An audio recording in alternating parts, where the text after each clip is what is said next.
estudiar la palabra de Dios.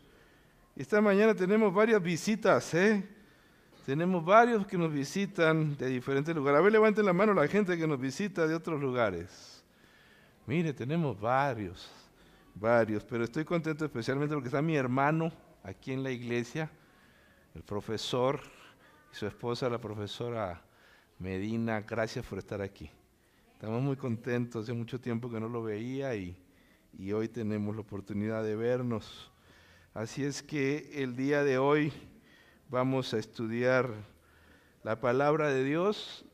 El tema se titula Tiempo de decidir y tenemos hoy una oportunidad de tomar decisiones. Último sábado del año, llegamos, hermano.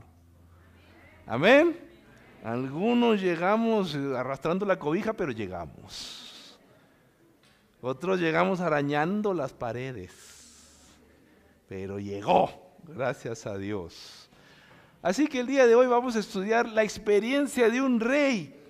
Los reyes de la Biblia son extraordinariamente aleccionadores. ¿Cómo aprende uno de estudiar la vida de los reyes? Es un periodo de más o menos 300 años. ¡Terrible! Fueron malísimos los reyes de Israel, pero hay algunos poquitos que se salvan. Muy poquitos, pero hay algunos que sí se salvan. Y el día de hoy hay que decir que la llegada del Año Nuevo es un momento, por lo menos para hacer tres cosas. La primera, recordar. Hoy hay que recordar las bendiciones que Dios te ha dado. Amén. ¿Tú crees que hay alguna cosa buena que te ha dado Dios? No lo olvides, no lo olvides. Hay que recordar. También hay que evaluar, ponderar. Bueno, en esto me fue bien, en esto no. En esto metí la pata, en esto la saqué. Es decir, hay que evaluar. Y qué bueno cuando uno dice, bueno, de las cosas que pasaron este año, me pasaron más cosas buenas que malas, para la gloria de Dios. Pero también es un momento para tomar decisiones, decidir, tomar decisiones y decir, de ahora en adelante la cosa va a ser diferente. Así que, mis queridos hermanos, no sabemos lo que ocurrirá el día de mañana, pero hoy tenemos la oportunidad de colocar nuestra confianza en Dios. Y esta mañana vamos a recordar la vida de Asa, el rey Asa. ¿Quién fue Asa? Aquí tenemos a Asa.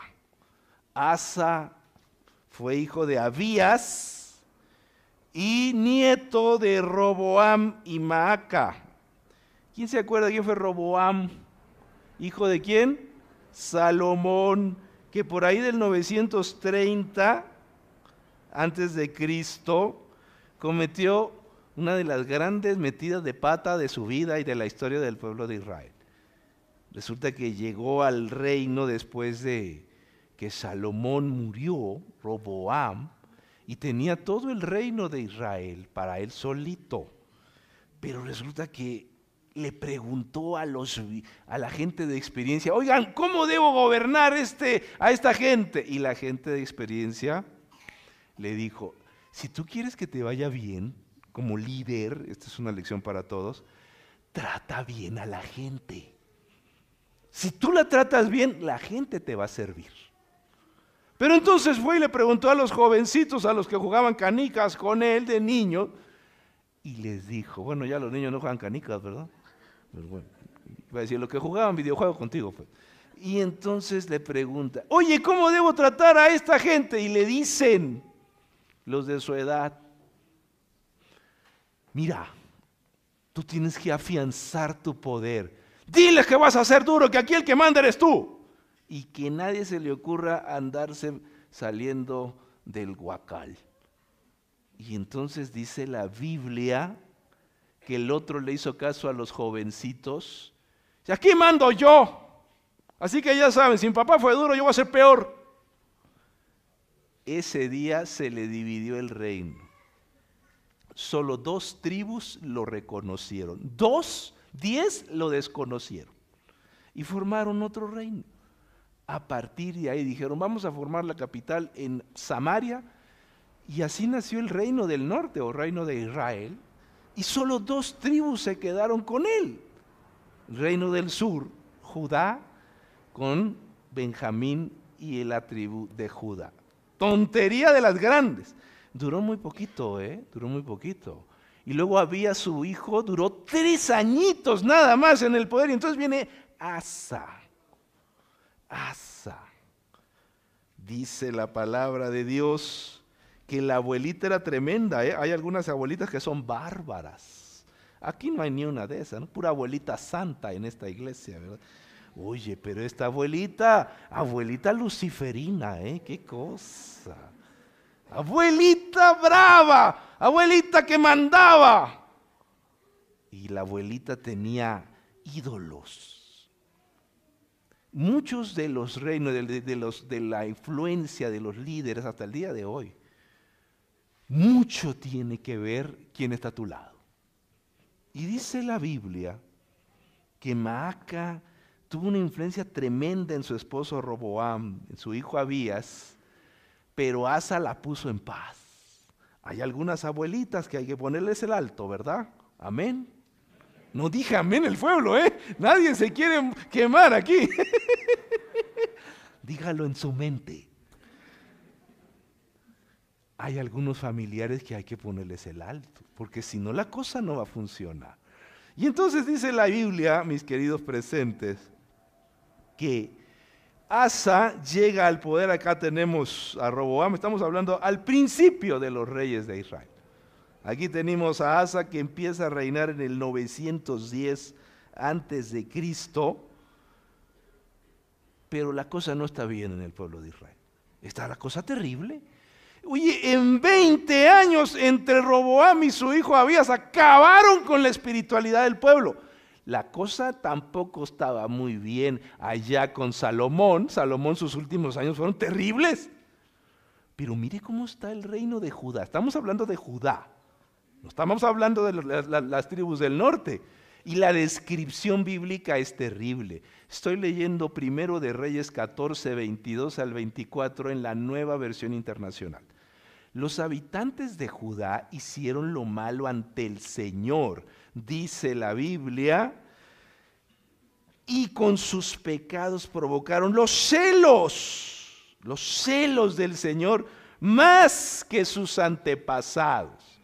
Más, es decir, se portaron peor que los anteriores. Cuando uno lee la Biblia, los celos de Dios, cuando uno lee en la Biblia la ira de Dios, cuando uno lee en la Biblia términos como el arrepentimiento de Dios, dicen los teólogos que esos son antropomorfismos, es decir, expresiones humanas para describir la naturaleza de Dios. Pero por supuesto que no deben ser entendidas como elementos humanos, porque Dios no es hombre, no es un ser humano. Y esas expresiones sirven para expresar de alguna manera la naturaleza divina, pero no estamos hablando de los celos que tenemos los seres humanos. Estamos hablando que provocaron la tristeza de Dios, el disgusto del Señor, más que sus antepasados. Y luego dice la Biblia, además, en todas las colinas y bajo todo árbol frondoso se construyeron altares paganos, piedras sagradas, imágenes de la diosa Acera. ¿En cuántas colinas? En todas. ¿En cuántos árboles? Oye, por todos lados había idolatría. En 20 años. Caramba.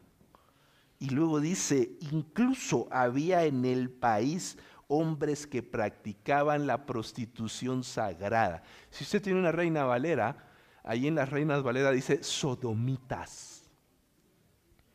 ¿Sí me entiende lo que estoy diciendo, no? Y porque ahora resulta que ni en la iglesia se pueden decir esas cosas. Que hasta una ley andaban queriendo poner ahí el otro día y afortunadamente ya nos dejaron en paz a los pastores. Queridos hermanos, en los templos cananeos, en los templos paganos, había cultos de fertilidad. En uno de mis libros yo explico en qué consistían los cultos de fertilidad, pero eran una práctica propia de países con agricultura, sobre la base de la agricultura, y cuando no llovía ellos pensaban que había que animar a Baal para que para que lloviera, y ellos asociaban el sexo con la lluvia.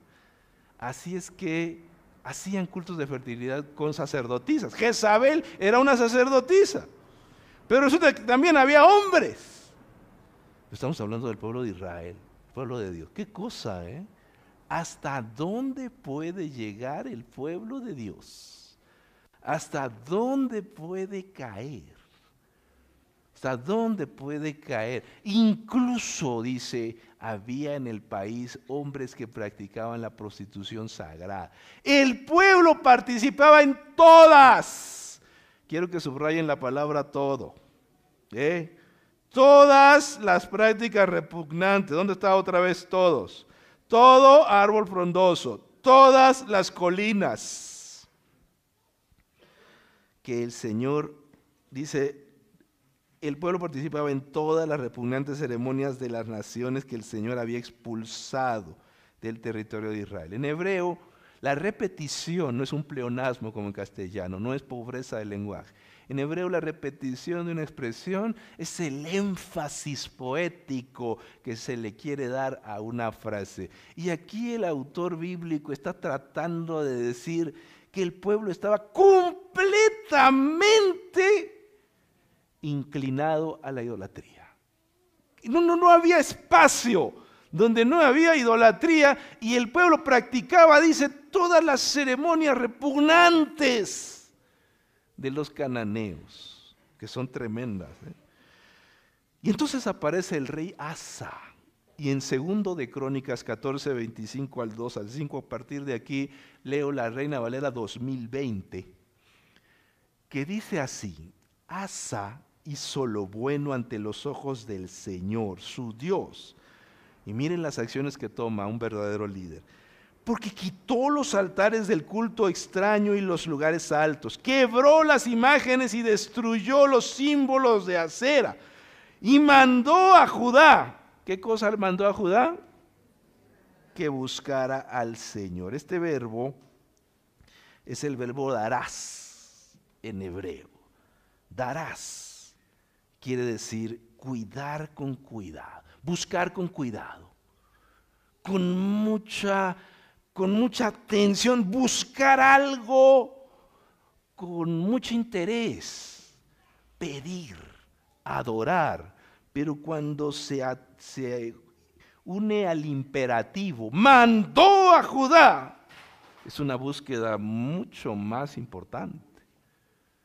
¿A qué mandó el rey? Al pueblo a buscar al Señor, a adorar al Señor, el Dios de sus padres, y pusiera por obra la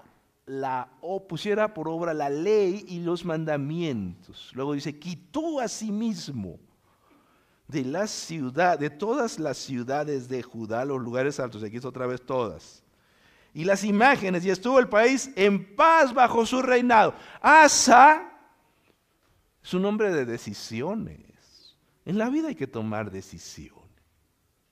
Estábamos hablando hace un momento en la lección sobre el tema de tomar decisiones y no estar de indeciso, porque la indecisión es en sí misma una decisión. ¿Cuándo vas a estudiar la Biblia? Luego. ¿Cuándo tú vas a tomar una decisión? Después. Lo voy a pensar bien. ¿Cuándo te casas, hermana? Lo voy a pensar. En otras palabras, dice la historia que Asa tomó decisión. No esperó. La gente estaba esperando que él tomara decisiones. Él tomó decisiones. A ver, me quitan de aquí todos los lugares altos. Me quitan las imágenes, me quitan esto, me quitan aquello.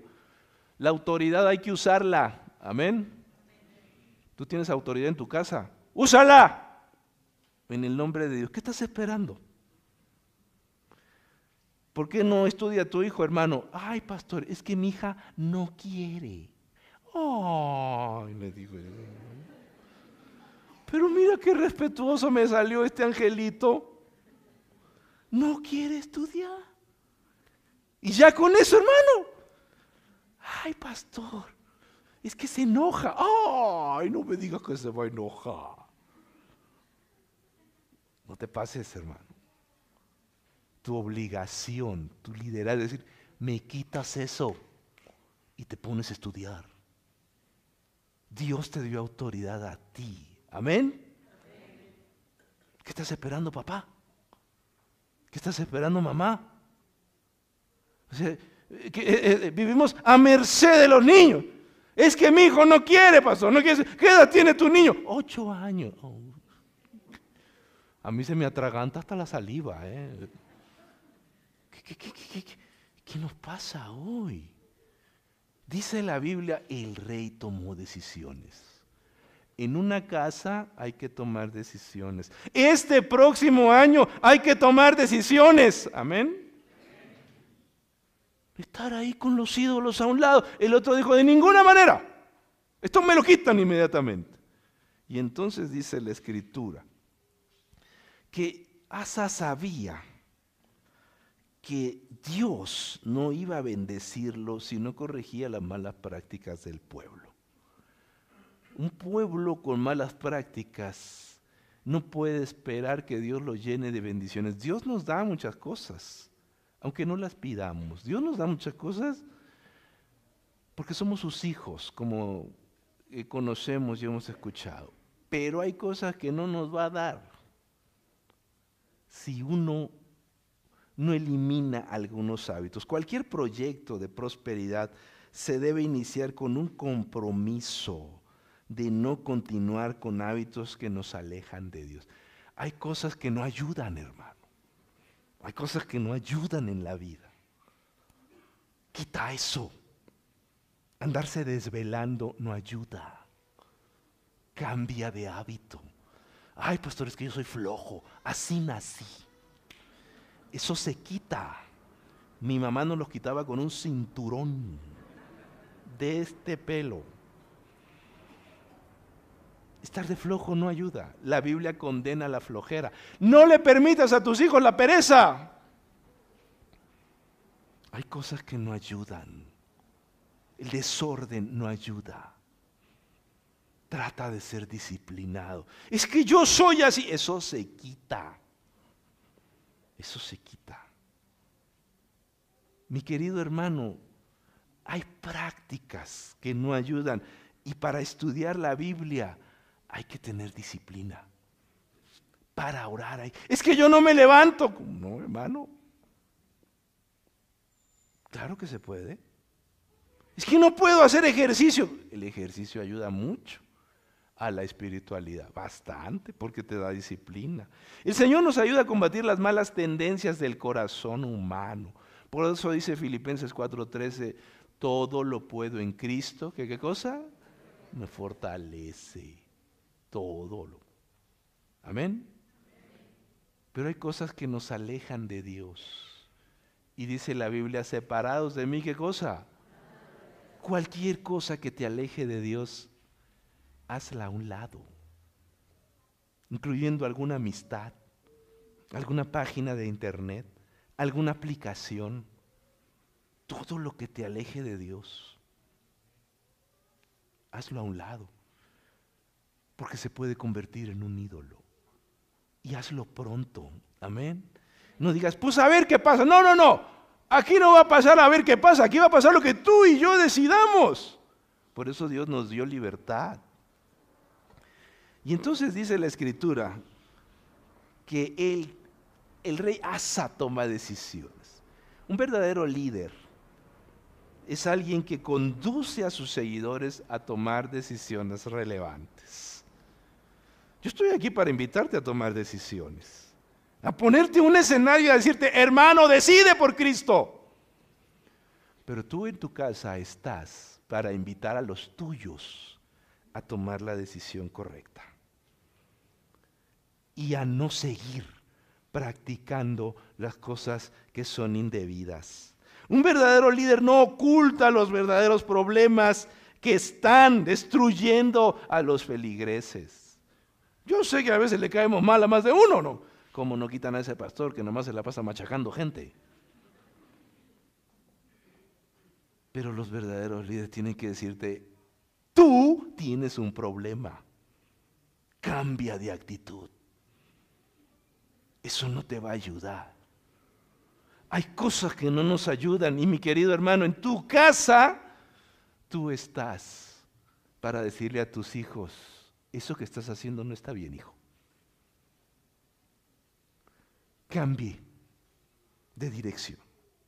Eso que estás haciendo no está bien. Pero es mi vida, mamá, es mi vida. Pues sí, pero con todo y tu decisión, eso te va a arruinar. Los verdaderos líderes no ocultan los problemas a sus hijos o a sus seres queridos. Tampoco justifican sus falencias ni actitudes caprichosas. Imagínate que el rey Asa hubiera dicho, bueno, pues es que el pueblo es idólatra, pues así nació. Pues ya déjelo así. No, eso cambia. Tiene que cambiar. Y el rey exhortó al pueblo a dejar las malas prácticas. Y los verdaderos líderes acercan al buen Dios y los impulsan a obedecer su palabra. Mire lo que hizo Asa. Esto me encanta. Segundo de Crónicas 14, 16, 7. Sigo leyendo la Reina Valera de 2020. Dice, edificó ciudades fortificadas en Judá, por cuanto había paz en la tierra. Y no había guerra contra él en aquellos tiempos. Dijo por tanto a Judá, edifiquemos estas ciudades, cerquémoslas de muros con torres, puertas, barras, ya que la tierra es nuestra. Aquí otra vez aparece el mismo verbo que hemos estado viendo. Porque hemos buscado al Señor nuestro Dios, le hemos buscado y Él nos ha dado paz por todas partes. Edificaron pues y fueron prosperados. Dice la Biblia que cuando hubo paz, ¿qué hizo el rey? Construyó, edificó. Había paz. Vamos a invertir el dinero, dijo el rey. Vamos a construir, vamos a mejorar, vamos a hacer murallas, vamos a hacer puertas, vamos a preparar las ciudades. ¡Hay paz! Los verdaderos líderes impulsan a los otros a crecer. Los verdaderos líderes desarrollan a los pueblos. Vamos a crecer, vamos a impulsar, vamos a invertir. ¿En qué vas a invertir este próximo año? ¿O te vas a quedar igual? A ver qué pasa. ¿A dónde va a ir, hermano? A donde apunte la chancla. Mejor invierte tu dinero con la bendición de Dios. Amén.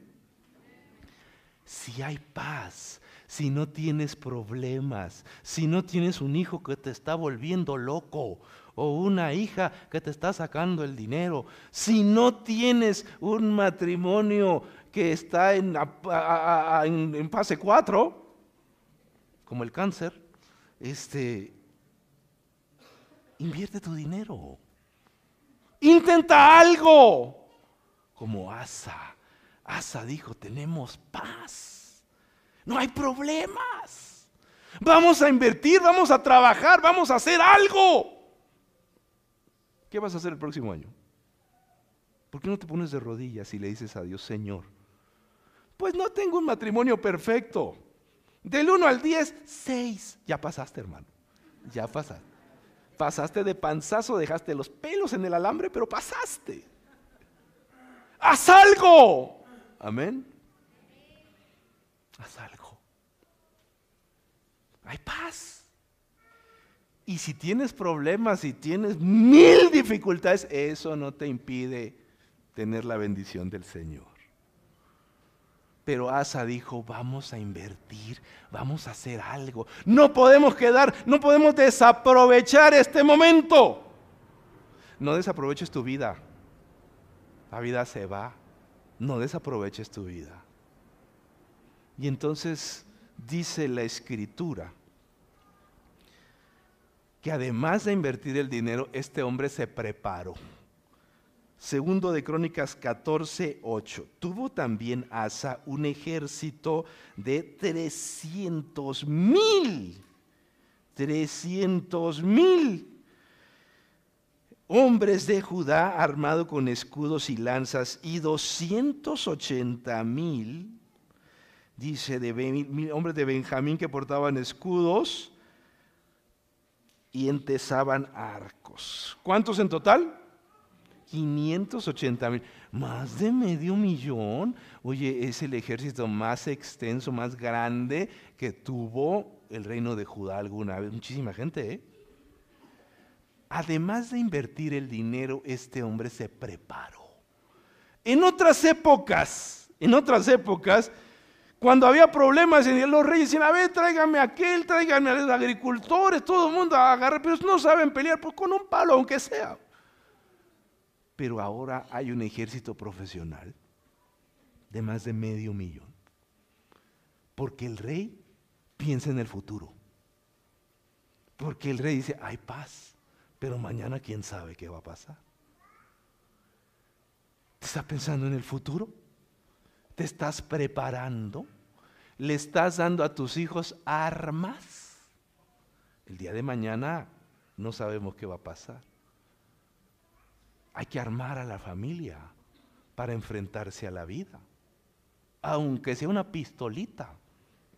Estoy hablando figuradamente, obviamente, pero que no sea de petardos, hermano. Dice la palabra de Dios que el rey piensa en el futuro, y entonces viene un problema, como pasa en la vida, una situación que nadie esperaba.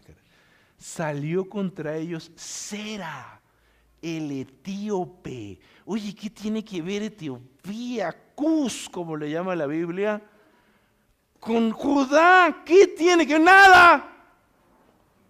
Y los etíopes hacen una alianza con los libios y ahí van en contra del reino de Judá. Pero yo qué les hice, nada. Pero así es la vida. Surgen problemas de donde nadie esperaba. Y dice, salió contra ellos Sera, el etíope, con un ejército de ¿cuántos? 1,000,000 de hombres, el doble de los que tiene Asa. Y además dice que traía 300 carros. La tecnología de punta de la época, un carro de guerra como un tanque de guerra. La tecnología de punta, con caballos, con jinetes. Los asirios habían inventado a los jinetes de guerra, la caballería, y supuestamente los egipcios probablemente, o los asirios, habían desarrollado el tema del carro de guerra. Pues estos tenían 300 carros. Y entonces salió Asa contra él y se pusieron en orden de batalla en el valle de Cefata, junto a Maresa, ahí en Palestina. Y clamó Asa al Señor su Dios, dijo, Señor, esto me encanta, para ti no hay diferencia alguna en dar ayuda al poderoso o al que no tiene fuerzas. Dios puede ayudar al que esté enfermo y al que está sano. Amén. Dios puede ayudar al rico y al pobre. Amén. Dios puede ayudar al sabio y al ignorante. Dios puede ayudar, y esto me encanta, al guapo y al feo. Gracias a Dios. Amén. Ahora sí dijimos amén todo el mundo. Dios puede ayudar a todos. No hay diferencia para el Padre Celestial. Y entonces dice ahí, ayúdanos, Señor, porque en ti nos apoyamos. Me encanta este verbo. El verbo sa'an en hebreo, apoyarse, también se puede traducir como descansar, confiar, depender. En muchas versiones de la Biblia, sa'an se traduce por confiar. En el Salmo 23 dice, aunque ande en valle de sombra y de muerte, ¿qué más? No temeré mal alguno, porque tú estarás conmigo. Tu vara y tu cayado, sa'an, me infundirán aliento. me infundirán confianza. Tu vara y tu callado son algo en lo que me puedo apoyar. Ayúdanos, Señor nuestro, Dios nuestro, porque en ti nos apoyamos, en ti confiamos, de ti dependemos. Y en tu nombre marchamos contra este ejército, Señor. Tú eres nuestro Dios, no prevalece contra ti el hombre. Él ya sabe, Asa ya sabe que le doblan el número, son el doble los etíopes y los libios. Matemáticamente no tiene posibilidades. Traen mejor tecnología, traen mejor armamento. Y el otro le dice, Señor, en ti confiamos, nos apoyamos en ti. Y miren lo que dice segundo de Crónicas 14, 12 al 15. El Señor, ¿qué cosa? Deshizo, despedazó a los etíopes delante de Asa y delante de Judá, y huyeron los etíopes. Asa y el pueblo que con él estaba los persiguieron hasta Gerar, y cayeron los etíopes hasta no quedar ninguno con vida. Imagínate, 1,000,000 quedaron ahí, pues fueron deshechos delante del Señor y de su ejército, y les quitaron un enorme botín. Atacaron también todas las ciudades alrededor de Gerar, porque el terror del Señor había caído sobre ellas, y saquearon todas las ciudades, pues había en ellas gran botín. Asimismo atacaron las cabañas de los que tenían ganado, llevaron muchas ovejas y camellos. Después volvieron a Jerusalén. Dice la Biblia que Cus, como le llama la Biblia a Etiopía, Sera se alió con Libia, y de los libios y entonces se juntaron muy probablemente en Memphis, y de ahí partieron hasta el sur de Palestina para atacar al rey de Judá. Y dice la palabra de Dios que en Maresa baja Jerusalén, de Jerusalén sale Asa a pelear en Maresa. Y entonces dice la Biblia que los persiguen hasta Gerar, hasta el sur, muy, muy al sur. Y entonces obtienen una victoria impresionante ese día.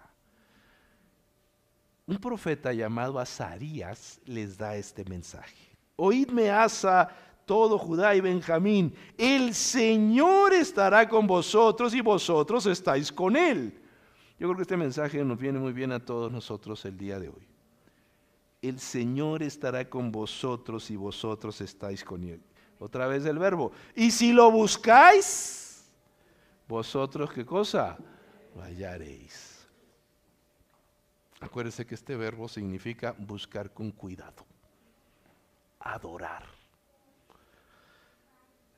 Pero si lo dejáis, Él también os dejará.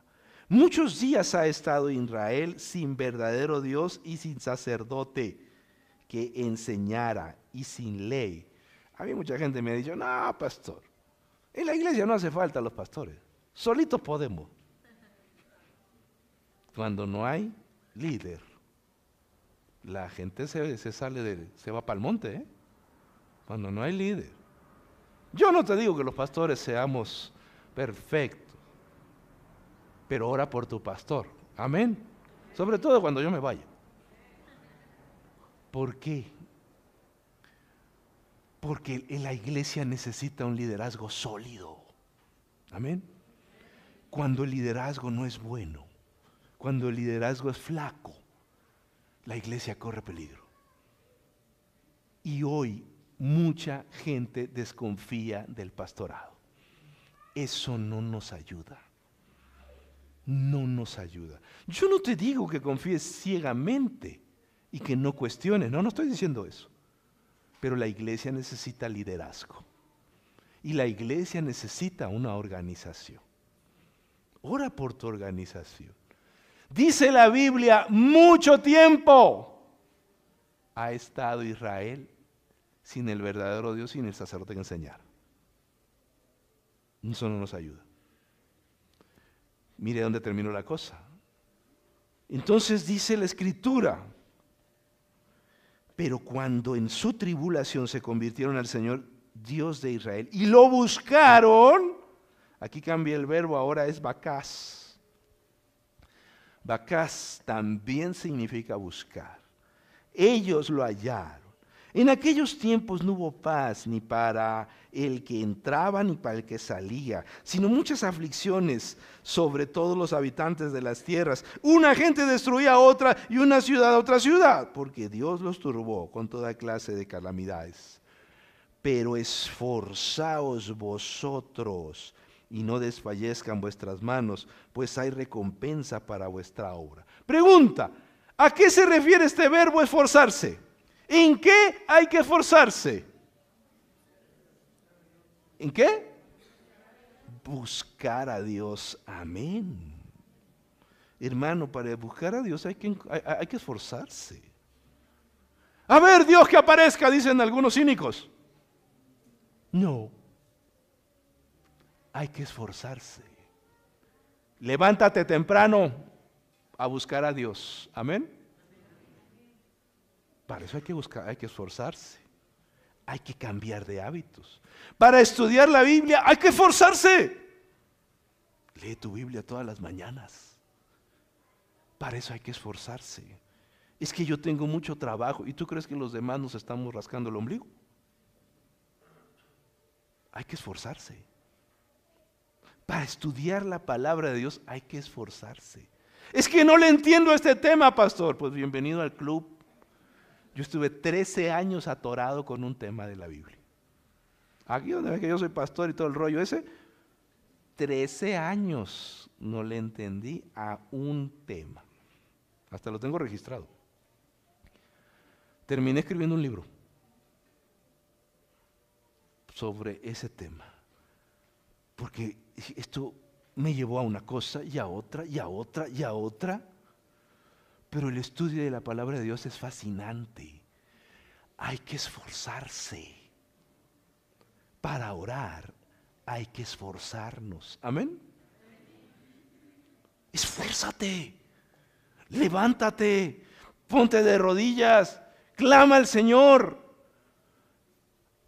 Esfuérzate. No me da tiempo de hacer un análisis de esa palabra, esforzarse. Y dónde aparece en la Biblia, que es extraordinario, ¿eh? Pero ¿te acuerdas a quién le dijeron esfuérzate y sé valiente? Esfuércese cuando iba a pelear. Nosotros tenemos una batalla espiritual todos los días. Nuestra batalla es estudiar las Escrituras, acercarnos a Cristo. No pierdas esa batalla, hermano. Y dice la palabra de Dios que Asa toma decisiones espirituales. Quita los ídolos del territorio de Judá y Benjamín. Expulsa a los sodomitas. Dice, aquí nada. Expulsa a los sodomitas. Repara el altar del Señor. Estaba delante del pórtico. Dice la Biblia que el altar ahí del santuario estaba destruido.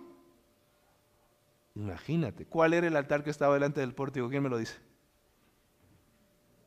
¿Qué pasó? En el santuario, ¿cuál era el altar que estaba en la entrada? El primero, el altar del holocausto. Estaba destruido. Estaba destruido. Mis queridos hermanos, dice la Escritura que en el año 15, en el año número 15 de su reinado, Asa reúne a las tribus de Judá y Benjamín, así como a los extranjeros que vivían en el territorio para ofrecer sacrificios y comprometerlos.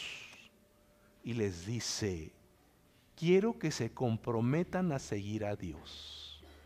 Y quiero que se comprometan a obedecer al Señor. En las Reinas Valeras se traduce literalmente así. Les mandó, les ordenó obedecer a Dios. En el hebreo, el verbo sabá, mandar, ordenar, está relacionado con el ejército. Nomás cambia una letrita por ahí, pero es mandar, ordenar como una orden militar. Es muy fuerte la orden. Hermanos, esta mañana yo les exhorto a obedecer a Dios el próximo año. Amén. Y a que te comprometas con Dios. Tú tienes que comprometerte y decir: sí, yo voy a seguir al Señor. Voy a estudiar mi Biblia. Voy a devolver el diezmo. Voy a ofrendar. He fallado este año en no guardar el sábado. He fallado en hacer esto. Pero no más. El rey les dijo: se tiene que comprometer. Es importante hacer compromisos. Y entonces va con la abuelita, con Maaca, y dice: abuelita, yo te quiero mucho, pero esa estatua que has hecho va para abajo. Y la agarra a marrazos y la destruye. Seguramente la abuelita, como en algún lugar, le dijo: pero yo soy tu abuela, me tienes que obedecer. Nada, será mi abuela, pero aquí en mi casa se obedece a Dios. Seguramente más de un familiar estorba para seguir a Dios, pero si tú tienes autoridad en tu casa, toma decisiones. Amén. Dije: esa estatua aquí no va. En mi casa no hay idolatría, le dijo Asa, incluyendo a la abuelita, que la abuelita mandaba, La abuelita mandaba. Y la depuso, dice la Biblia, la depuso. ¿Qué quiere decir que la depuso? Pues que probablemente ella ejercía algún tipo de autoridad e influencia que su esposo le había dado, Roboam. Y la Biblia dice que durante 20 años el pueblo tiene paz. Oye, aquí debería terminar esta historia.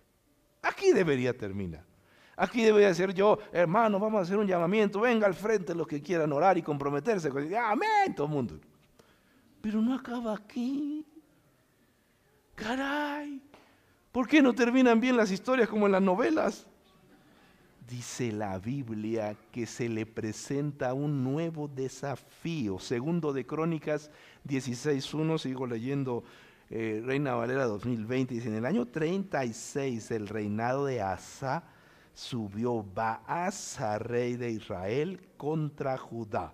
Mire, aquí tenemos el reino de Judá es este, al sur, y el reino de Israel es este, al norte. Al ladito estaban los moabitas, los amonitas, los filisteos, los fenicios y Aram, que es Siria. Aram es Siria. En el año 36 subió Baasa, rey de Israel, contra Judá y fortificó Ramá. Sigue diciendo: para cortarle toda comunicación a Asa. Dice la palabra de Dios que le quiere cortar la comunicación y a por esta zona. Dice: te voy a tapar la pasada. Y entonces dice la palabra de Dios, pues el rey de Israel, aquí estaba Samaria, pues no tenía un ejército tan grande, ¿no? Sí tenía un ejército, pero el otro había derrotado ¿a cuántos? ¿Cuántos etíopes y libios? 1 millón. Ahora es un desafío menor, no es cualquier cosa. La Biblia dice que estos vecinos, los israelitas, estuvieron atacando mucho a los reyes de Judá, y entonces dice la Escritura que el rey toma una decisión muy desafortunada. O sea: oye, tú ya habías derrotado a los etíopes y a los libios 1 millón con la ayuda de Dios.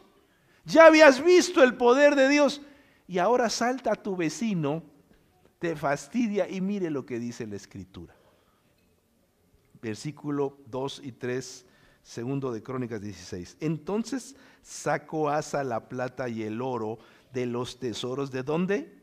De la casa del Señor y de la casa real, y envió mensajeros a Ben-Hadad, rey de Siria, que estaba en Damasco, que le dijeron: haya alianza entre tú y yo, como la hubo entre tu padre y mi padre. Aquí te envío plata y oro para que vengas, deshagas la alianza que tienes con Baasa, rey de Israel, a fin de que se aleje de mí. Parece que Los sirios tenían alianza con el rey de Israel al norte, y el otro dice, tengo un problema. La vez pasada oró a Dios, buscó a Dios y lo encontró. Pero esta vez, ¿a quién busca? Al rey de Siria. Y toma el dinero. ¿De dónde tomó el dinero? De la casa de Dios. Dinero que no era suyo, que no le pertenecía, y del palacio real, y se lo da al otro para que lo ayude. Oye, ¿dónde tiene la cabeza? Él ya había visto el poder de Dios, que había derrotado a 1,000,000 de soldados. Y dice la Biblia que Dios mismo los había desbaratado. Pero ahora se espanta, se atemoriza, se amedrenta con su vecino. Y entonces dice, no voy a devolver los diezmos este año, porque tengo un problema, como hacen algunos hermanos. Aquí no, ¿verdad? Allá lejos, donde la gente es mala.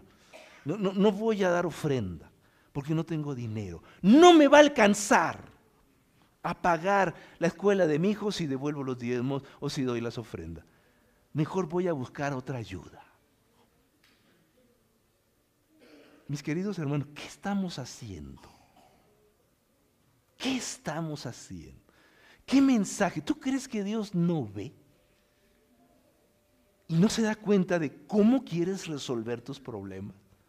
Esta es una forma lógica de resolver los problemas, ¿eh? Hasta inteligente. Oye, pues le doy dinero al otro, deshace la alianza y me deja en paz. Pero no tomas en cuenta a Dios, quien ya te mostró su poder. Y va y toma el dinero del templo y quiere resolver los problemas de otra manera.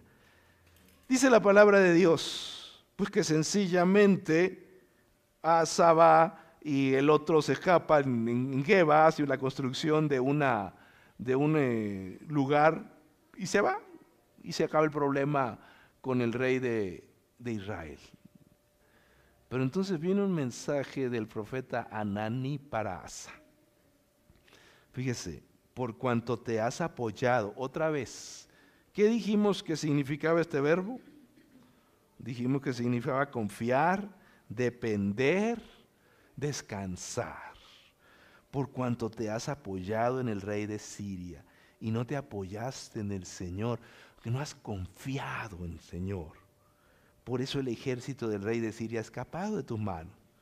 Los etíopes y los libios no eran un ejército numerosísimo con carros y mucha gente de a caballo. Con todo, porque te apoyaste en el Señor, Él los entregó en tus manos. Ay, esto me parece alucinante. Porque los ojos de Dios, ¿qué cosa, hermano? Contemplan toda la tierra. ¿Tú crees que no te estoy viendo? Dice Dios. ¿Tú crees que no me doy cuenta de lo que estás haciendo? ¿Tú crees que no me doy cuenta de cómo pretendes resolver tus problemas dejándome a mí afuera? Desconfiando de mí. Sí, Señor, pero no me alcanza el dinero. Sí, Señor, pero tengo este problema. Es que lo tengo que resolver. ¿Y tú crees que Dios no existe? ¿Por qué me ignoras? Los ojos del Señor contemplan toda la tierra para mostrar su poder a favor de los que tienen un corazón perfecto. Esa palabra también se puede traducir un corazón íntegro para con Él. Locamente has procedido en esto. Por eso de aquí en adelante habrá más guerra contra ti. Oye, este muchacho había hecho las cosas bien, había visto la mano de Dios, había quitado los ídolos, había hecho las cosas de maravilla, Dios lo había bendecido. Llega un momento en su vida que tiene un desafío más pequeño y mete la pata y desconfía de Dios y se suelta de la mano de Dios. Y entonces mira cómo reacciona Asa. Segundo de Crónicas 16:10. Entonces se enojó Asa ¿contra quién? Contra el vidente. Oye, ¿por qué cargas contra el vidente, contra el profeta? ¿Y a dónde lo echó, dice la Biblia? Lo mete a la cárcel. Se encolerizó mucho contra él a causa de esto. Uy, aquí hay un énfasis alucinante, ¿eh? Primero dice que se enojó y luego que se encolerizó mucho contra él. Y entonces dice también, ¿qué cosa? Oprimió a Asa en aquel tiempo a algunos del pueblo. Aquí hay una cadenita, ¿eh? Aquí hay una cadenita. Cuando te enojas, oprimes. Cuando te enojas y te encolerizas, quieres que alguien te la pague. ¿Con quién me desquito? No tengo perro. Pues aunque sea con ese le voy.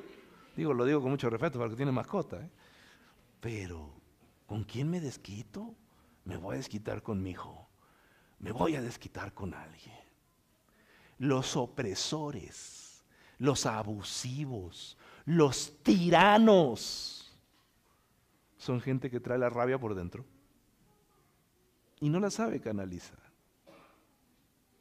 Y ojalá que no sea un mensaje que Dios te ha dado, que te ha molestado. ¿Cuándo fue la última vez que Dios te envió un mensaje y te molestaste? Lo peor de todo es que luego la agarra con el pastor, ¿eh? Y lo agarran a uno de tiro al blanco.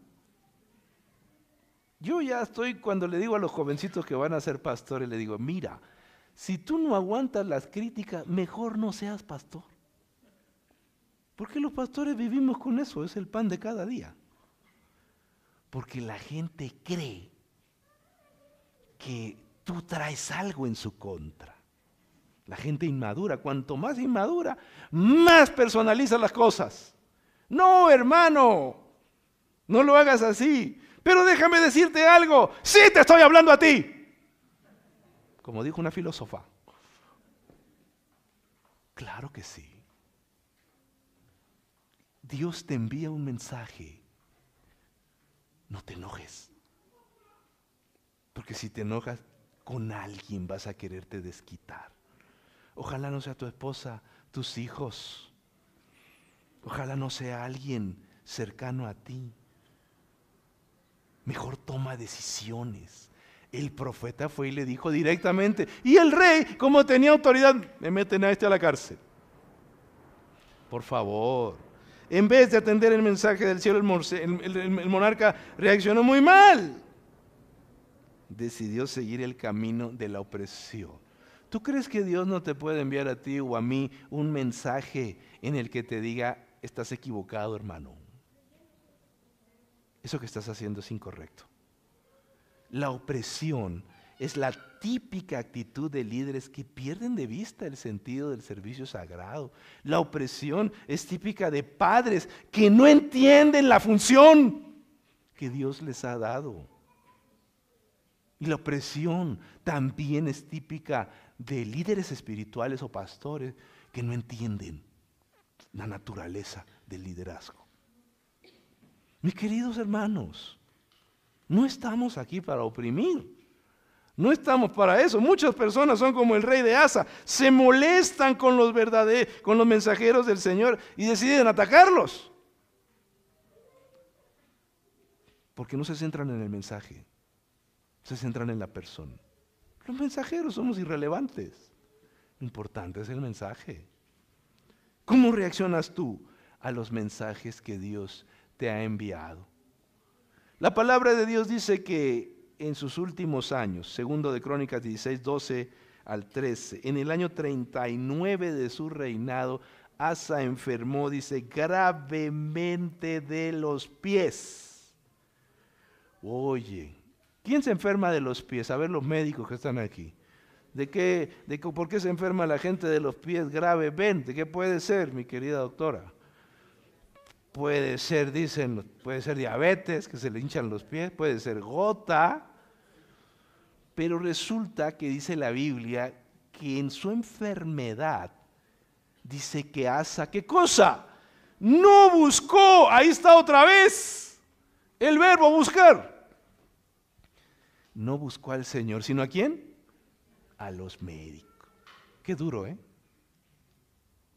En la enfermedad hay que buscar a Dios. Los médicos son instrumentos de Dios. La iglesia adventista confía en los tratamientos médicos. Nosotros no andamos con charlatanería. La iglesia tiene escuelas de medicina, una de las más importantes del mundo. Allí en Loma Linda, California, con apoyo del gobierno de los Estados Unidos, de la NASA incluso, un centro de investigación alucinante. Y la iglesia apoya la práctica médica, no estamos aquí diciendo otras cosas. Pero la confianza hay que ponerla en Dios. Amén. Hay que seguir el tratamiento del médico. Hay que seguir el tratamiento médico. Pero hay que confiar en Dios. Pero hay mucha gente que prefiere confiar en el médico. Este es el bueno. ¿En quién estás confiando tú? Y así, y Asa murió en el año 41 de su reinado, descansó con sus antepasados. ¿Qué problema pudo haber tenido? Pudo haber tenido diabetes, gota, pero resulta que en hebreo los pies, la palabra pies también se puede referir de la ingle para abajo.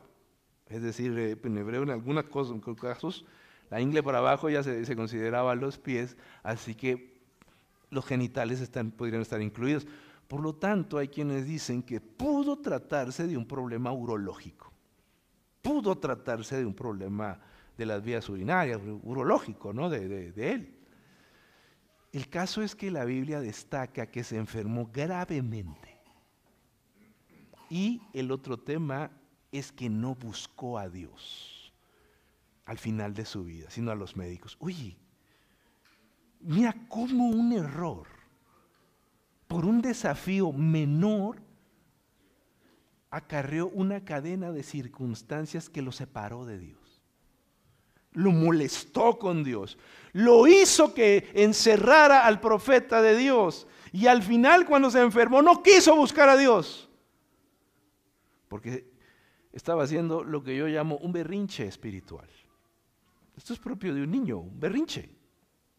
Mis queridos presentes, dos verbos, buscar y confiar. El mismo verbo en hebreo se usa en Jeremías 29:13. Me buscaréis y ¿qué cosa? Y haréis, porque me buscaréis de todo vuestro corazón. La Biblia promete que si tú buscas a Dios, en 2026 lo vas a encontrar. Amén. Esfuérzate. Y la Biblia también nos invita a confiar, a apoyarnos en Dios. Confía en el Señor con todo tu corazón y no te apoyes en tu propia prudencia. Ese no te apoyes en tu propia prudencia también se puede traducir no te hagas el listo. No confíes en tus habilidades y tus capacidades. No creas que lo sabes todo.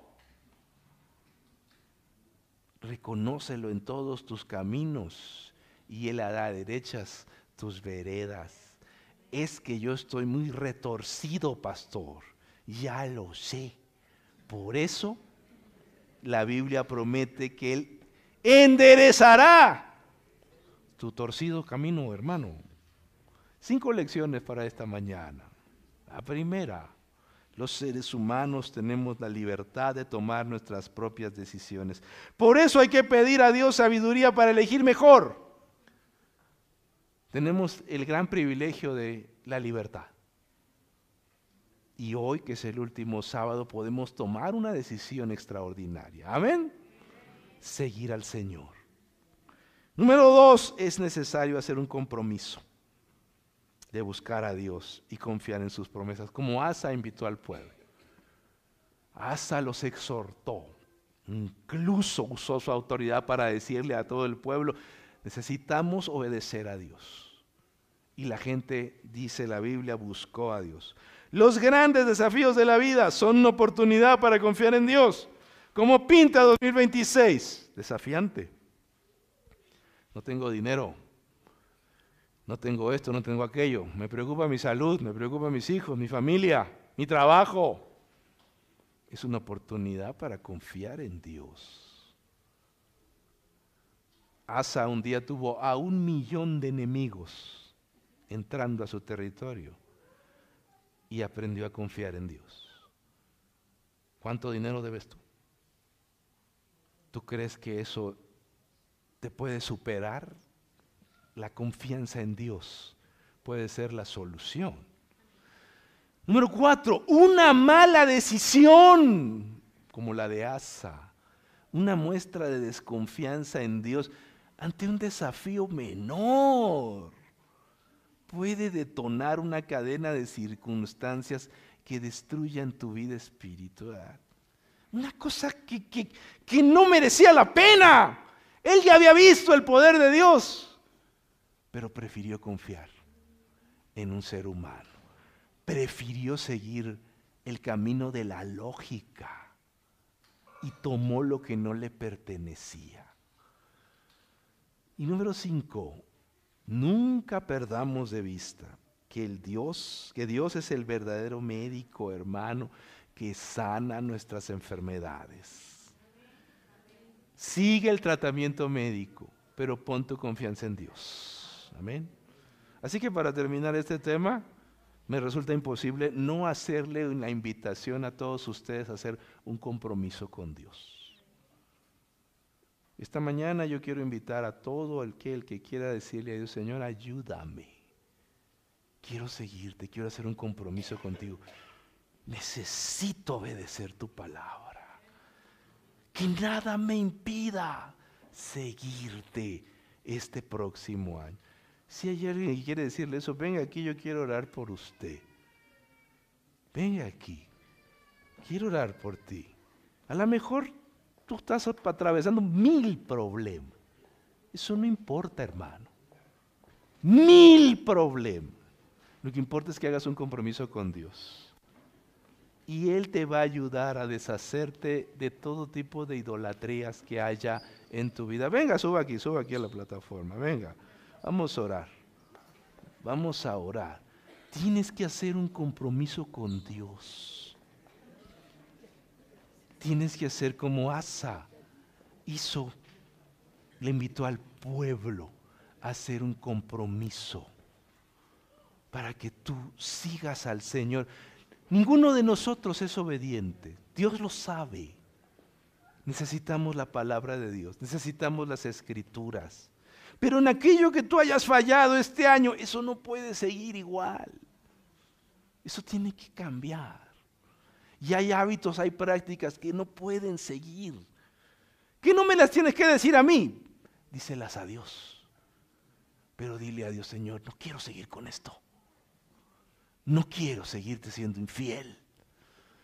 No quiero seguir fallando a tu iglesia. Haz un compromiso esta mañana. Desde allá de donde nos estás viendo. Tú también ponte de pie y haz un compromiso, hermano. Si lo estás viendo en diferido, haz un compromiso también. Porque el poder de Dios nos alcanza a todos. Vamos a orar. Querido Padre que estás en el cielo, santificado sea tu nombre. Hoy agradecemos tu presencia y tu palabra en tu iglesia. Gracias porque un día mostraste tu poder ante el rey Asa. Él exhortó a tu pueblo a buscarte y a confiar en ti. La gente lo siguió. Y tú mostraste tus maravillas. Hoy, Señor, estamos aquí con este grupo de hijos tuyos que se ha puesto de pie y está aquí. Hoy queremos comprometernos contigo. Te necesitamos. Hemos fallado este año. Este próximo año no queremos que las cosas sigan iguales. Queremos serte fieles. Queremos obedecerte. Por eso te rogamos que nos ayudes. Porque para ti no hay diferencia entre ayudar a un poderoso y a un débil, a un rico y a un pobre, a un enfermo y a un sano. Estamos aquí porque te necesitamos. Señor, prospéranos este próximo año y no permitas que nos soltemos de tu mano. Que ante una situación menor sigamos fieles a ti. Que no nos pase como Asa, que en un momento de su vida confió en métodos humanos. Nosotros queremos confiar en ti. Fortalece nuestra fe, dirígenos. Y si hay algún enfermo entre la congregación o la gente que nos está mirando, te ruego que nos ayudes, Señor, a confiar en ti y seguir los tratamientos médicos. A no hacer de los médicos, no confundirlos contigo. Bendice a los médicos que están aquí en la iglesia, a los médicos cristianos, y exhorta a los médicos a que enseñen a la gente a confiar en Dios. Que tu gracia se quede con todos nosotros en esta hora. En el nombre de Jesús. Amén. Que el Señor les bendiga a todos.